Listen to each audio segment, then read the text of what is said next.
2011 మార్చి 12వ తారీఖున పుట్టిన ఈ పార్టీ ఈ రోజుకి 15 సంవత్సరాలు పూర్తయి ఈ రోజు దేశంలోనే వైఎస్ఆర్ కాంగ్రెస్ పార్టీ అన్నది ఒక మార్క్ ఈ రోజు దేశ రాజకీయాలలో ఈ రోజు ప్రబలంగా కనిపిస్తా ఉన్న మార్కు 15 సంవత్సరాల కిందట ఈ పార్టీ ఎలాంటి పరిస్థితిలో పుట్టింది అన్నది మనం అందరం కూడా ఒకసారి జ్ఞాపకం తెచ్చుకుంటే ఈ పార్టీ ఆ రోజు నల్ల కాలువలో ఇచ్చిన ఒక మాట ఈరోజు వైఎస్ఆర్ కాంగ్రెస్ పార్టీ స్థాపనకు ఎదుగుదలకు కారణమైంది. ఆ ఒక్క మాట నా కుటుంబ పరిస్థితులను మార్చింది.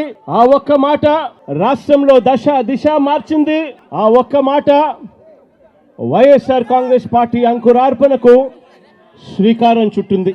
విలువలతో కూడిన రాజకీయాలు మర్చిపోయి ఉన్న పరిస్థితుల మధ్య విలువలు విశ్వసనీయత అన్న పదాలకు అర్థం చెబుతూ వైఎస్ఆర్ కాంగ్రెస్ పార్టీ పుట్టుక ఆ తర్వాత ఎదుగుదల కొనసాగింది.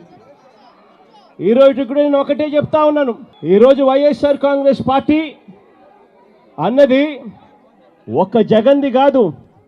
ఈరోజు వైఎస్ఆర్ కాంగ్రెస్ పార్టీ అన్నది కొన్ని కోట్ల మంది వైఎస్ఆర్సీపీ